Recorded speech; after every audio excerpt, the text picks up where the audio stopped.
Like and subscribe my channel for more interesting videos and please comment how do you like the video. Hello दोस्तों, welcome to my channel. आज के इस video में बात करने वाले दोस्तों इंटरव्यू कुछ क्वेश्चन लाए दोस्तों जो आपके लिए HVAC के इंटरव्यू के लिए बहुत ज़्यादा इंपॉर्टेंट होने वाले हैं। दोस्तों वो क्वेश्चन है अप्रोच टेम्परेचर क्या होता है, कंडेंसर का, इवेपोरेटर का, और साथ ही साथ आपको एग्जांपल भी दूंगा जिसके जरिए आपको याद रह सके क्लाइंट के सामने, क्योंकि दोस्तों क्लाइंट के सामने हमें वही चीज़ याद रहती है जिसमें आपको एग्जांपल के जरिए पूरा चीज़ समझ में, एक एक चीज़ समझ में आई होती है।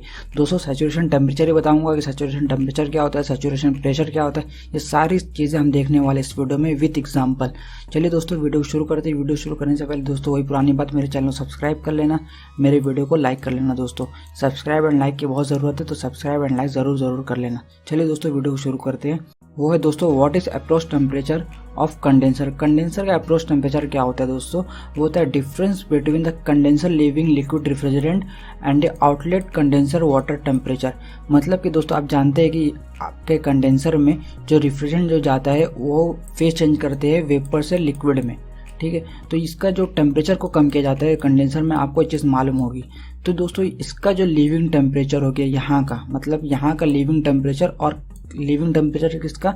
आपका जो कंडेंसर में जो आपका हीट ट्रांसफ़र कर रहा है, मतलब कि आपका वाटर जो आपके कूलिंग टावर में जाएगा आपका पूरा हीट लेके। तो दोस्तों उन दोनों का डिफरेंस जो होता है वही होता है अप्रोच टेम्परेचर ऑफ कंडेंसर। तो मतलब कि दोस्तों इसका जो अप्रोच टेम्परेचर होना चाहिए वो 0 degree Celsius to 2.5 degree Celsius होना चाहिए। दोस्तों ऐसा क्यों होता है कि आपका ये 0 टू 2.5 डिग्री सेल्सियस होना चाहिए? ये आपके माइंड में क्वेश्चन आएगा, क्योंकि दोस्तों अगर मान लो इस पे आपके इस ट्यूब पे आपके डस्ट बैठ गया या काई बैठ गई, दोस्तों क्या होता है कि आपके प्रॉपर हीट ट्रांसफ़र नहीं हो पाती है। अगर प्रॉपर हीट ट्रांसफ़र नहीं होगी तो जो डिफरेंस है, ठीक है, वो ज़्यादा हो जाएगा, और डिफरेंस ज़्यादा होगा तो मतलब आपका जितना हीट ट्रांसफ़र होना चाहिए, मतलब कि इसका टेम्परेचर जितना डाउन होना चाहिए उतना डाउन नहीं हो पाएगा, और डाउन नहीं हो पाएगा मतलब कि आपके प्लांट की इफ़िशियंसी जो है वो डाउन हो जाएगी। तो दोस्तों इसलिए इसका जो रेंज अप्रोच टेम्परेचर जो रखा जाता है वो 0 टू 2.5 डिग्री सेल्सियस रखा जाता है। तो ये दोस्तों आपको याद रहना चाहिए। अब दोस्तों क्वेश्चन आता है कि सैचुरेशन टेम्परेचर एंड प्रेशर क्या होता है। दोस्तों सैचुरेशन टेम्परेचर होता है वो बॉइलिंग पॉइंट होता है कि उस प्रेशर पे, जो प्रेशर आपको दिया गया है उस प्रेशर पे आपका जो बॉइलिंग पॉइंट है वो क्या है। जैसे हम पानी गर्म करते हैं, तो पानी गर्म करते हैं तो उसका बॉइलिंग पॉइंट क्या होता है? 100 डिग्री सेल्सियस होता है। आपको सभी को पता है कि 100 डिग्री सेल्सियस पे वाटर जो है आपका वेपर में कन्वर्ट हो जाता है। लेकिन दोस्तों ये होता है सिर्फ आपके घर में, मतलब कि अर्थ पे आपके जैसे इसका जो प्रेशर है वो कम करते जाएंगे वैसे जो टेम्परेचर है वो भी कम होते जाएगा, मतलब कि बॉइलिंग पॉइंट वो भी कम होते जाएगा। और जैसे आपका प्रेशर बढ़ाएंगे वैसे आपका बॉइलिंग पॉइंट बढ़ता जाएगा। मतलब कि सैचुरेशन टेम्परेचर वो टेम्परेचर होता है जिसपे आपका जो लिक्विड है वो वेपर में कन्वर्ट हो जाए एट अ गिवन प्रेशर। वो उस प्रेशर पे जो प्रेशर आपको दिया गया है, जैसे मान लेते हैं यहाँ पे 3 कंडीशन दोस्तों रखी गई है। ये मान लो ये स्पेस में हम पानी गर्म कर रहे हैं, हम स्पेस में पहुँच गए और ये हमारे घर में पानी गर्म हो रहा है, ठीक है, और ये जो पानी गर्म हो रहा है वो कुकर में गर्म हो रहा है, ठीक है। ये 3 चीज़ हो गए, एक स्पेस में है, एक हमारे घर नॉर्मल, ठीक है, नॉर्मल प्रेशर पे है, और एक जो है वो आपके कुकर में पानी गर्म हो रहा है। दोस्तों क्योंकि स्पेस में प्रेशर कम है, ठीक है, तो वहाँ पे जो पानी का जो आपके बॉइलिंग पॉइंट होगा वो 87 डिग्री सेल्सियस होगा, ठीक है दोस्तों। कुछ इसी तरह आप यहाँ पे देख सकते हो कि क्योंकि यहाँ पे जैसे आप एक्सपांशन वॉल में देख सकते हो, अगर आप दोस्तों अपने घर का ही देख लोगे या अपने बॉडी का हीट ट्रांसफ़र देख लोगे तो आपको एसी या चिलर के बारे में इतना समझने की ज़रूरत ही नहीं, क्योंकि हीट ट्रांसफ़र आपके अगर अपनी खुद के बॉडी या अपने आसपास होने वाली चीज़ों को आप अगर अच्छे से समझ गए तो आपको कुछ समझने की ज़रूरत ही नहीं है कि कहाँ प्रेशर कम हो रहा है, कैसे टेम्परेचर कम हो रहा है, सारी चीज़ आपको वैसे समझ में आ जाएगी। तो दोस्तों अब आपको एग्जांपल देता हूँ, जैसे इसको 1 मिनट रहने देते हैं, अभी आपको यहाँ पे आता हूँ मैं। तो यहाँ पे क्या हुआ, 87 डिग्री सेल्सियस हो गया।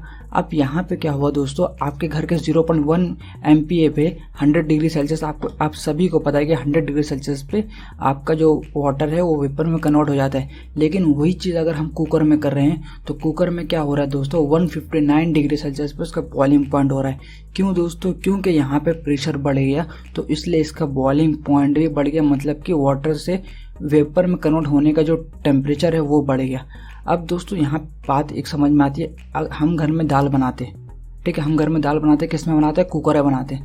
ऐसा नहीं है कि दोस्तों वो पतीली में बन जाएगा, मतलब कि आपके पतीली में बन सकता है, लेकिन वो क्यों नहीं बनाते हम, क्योंकि दोस्तों अगर हम उसको पतीली में बनाएंगे तो उसका जो टेम्परेचर हमें ज़्यादा हीट प्रोवाइड करनी पड़ेगी एज़ कम्पेयर टू अगर हम कुकर में बनाएंगे तो हमें कम एनर्जी के लिए हाई प्रेशर पे हम उसे अच्छे से, क्योंकि वो अच्छे से बन जाए ना, दाल को बनने के लिए हमें ज़्यादा प्रेशर की ज़रूरत होती है कि ज़्यादा प्रेशर पे वो बन जाएगा अच्छे से और वो अच्छे से मतलब कि गल जाएगा अच्छे से। हाँ, सिंपल लैंग्वेज में बोलूँ तो गल जाएगा। तो आई थिंक आपको ये सारी चीज़ें समझ में आ गई होगी। एक दाल का एग्जाम्पल दिया, बहुत ही सिंपल एग्जाम है, हम दाल पतीले में क्यों नहीं बनाते और कुकर में क्यों बनाते। अगर आप ये समझ गए तो आप सारी चीज़ें समझ जाओगे कि क्या मैं कहना चाह रहा हूँ। कुकर में हम हमेशा प्रेशर को इंक्रीज करते हैं क्योंकि उसका अच्छी तरीके से वो बन जाए इसलिए, ठीक है, तो वहाँ जो बॉइलिंग पॉइंट है वो ज़्यादा हो जाएगा। तो अब दोस्तों हम आते हैं एसी पे। अब थोड़ा चिलर की बात कर लेते हैं दोस्तों। यहाँ पे देखो, आप देख रहे हो इवेपोरेटर। इवेपोरेटर में होता है एक्सपांशन वाल्व। यहाँ दोस्तों क्या किया जा रहा है, प्रेशर को कम किया जा रहा है। प्रेशर कम हो रहा है तो दोस्तों क्या हो जाएगा, इसका जो बॉइलिंग पॉइंट है वो क्या हो जाएगा, ठीक है, बॉइलिंग पॉइंट है वो कम हो जाएगा। तो इसीलिए दोस्तों इवेपोरेटर में क्या होता है, लिक्विड टू वेपर में कन्वर्ट होता है। क्यों दोस्तों, आपके रूम के टेम्परेचर पे ये क्यों वेपर में कन्वर्ट हो रहा है ये, क्योंकि दोस्तों इसका प्रेशर कम हो गया, इसलिए इसका बॉइलिंग जो पॉइंट है वो कम हो गया। अब बॉइलिंग पॉइंट कम हो गया तो आपके रूम का जो हीट होती है उसी को ये एब्जॉर्ब करते टाइम ही ये लिक्विड टू वेपर में कन्वर्ट हो जाता है। तो इसलिए दोस्तों आपका एक्सपांशन वाल्व आपको एकदम सरल तरीके से आपको समझा दिया कि सैचुरेशन टेम्परेचर और सैचुरेशन प्रेशर क्या होता है।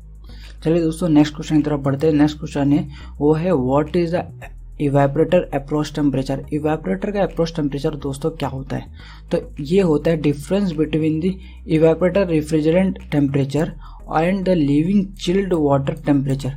मतलब कि दोस्तों ये होता है आपके रेफ्रिजरेंट का जो आपका लीव कर रहा है कहाँ से, आपके इवेपोरेटर में से, और जो आपका जो चिल्ड वाटर जो लेके जा रहा है आपका जो एचयू से आ रहा है। इस डायग्राम में आप देख सकते हो जैसे ये एचयू से, तो इन दोनों का डिफरेंस मतलब कि जो कंप्रेसर में रेफ्रिजरेंट जा रहा है उसका टेम्परेचर और जो आपका जो चिल्ड वाटर लेके जा रहा है आपका एचयू में, उन दोनों का डिफरेंस होता है आपका इवेपोरेटर अप्रोच टेम्परेचर। दोस्तों सैचुरेशन टेम्परेचर आपको समझ में आ गया, प्रेशर समझ में आ गया।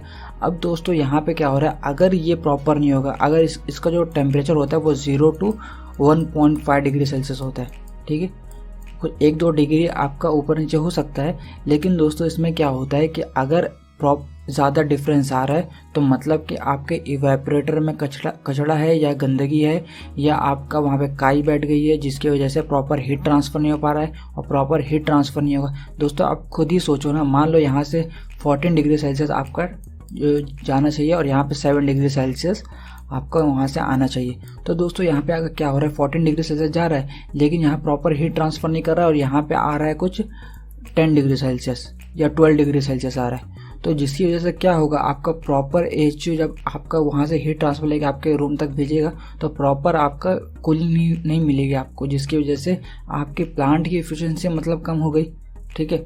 तो इसलिए दोस्तों अप्रोच टेम्परेचर निकाला जाता है कंडेंसर का और इवेपोरेटर का। आई होप दोस्तों आपको वीडियो पसंद आई होगी। वीडियो पसंद आई होगी तो मेरे चैनल को सब्सक्राइब कर लेना, मेरे वीडियो को लाइक कर लेना। थैंक यू सो मच, मिलते हैं नेक्स्ट वीडियो में। Thank you. Like and subscribe my channel for more interesting videos and please comment how do you like the video.